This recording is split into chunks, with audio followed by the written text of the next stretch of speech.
The intention of Eve was never to deceive her husband, but the intention of the serpent was to deceive Eve.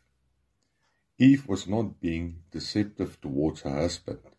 She was just excited to share the new knowledge that she had gained with her husband and to have him share in the blessings that she thought would flow from eating the forbidden fruit.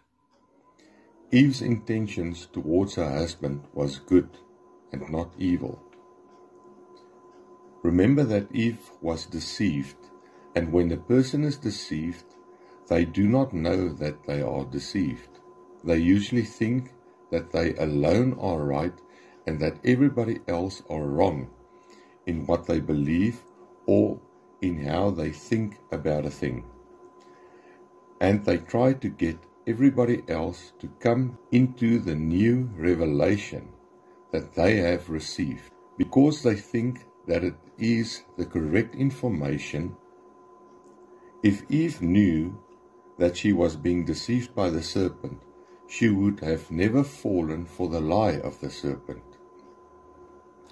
If you know that someone is lying to you or busy deceiving you, you are going to call them out on it. You are not going to believe their stories.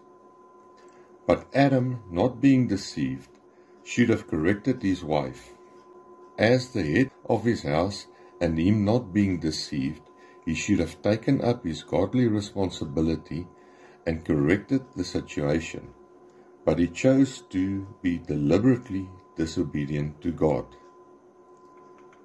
Adam chose to obey his wife instead of obeying God, and thus a reversal of roles entered the marriage relationship, and God's order for marriage was turned upside down. Sin corrupted the headship of the man.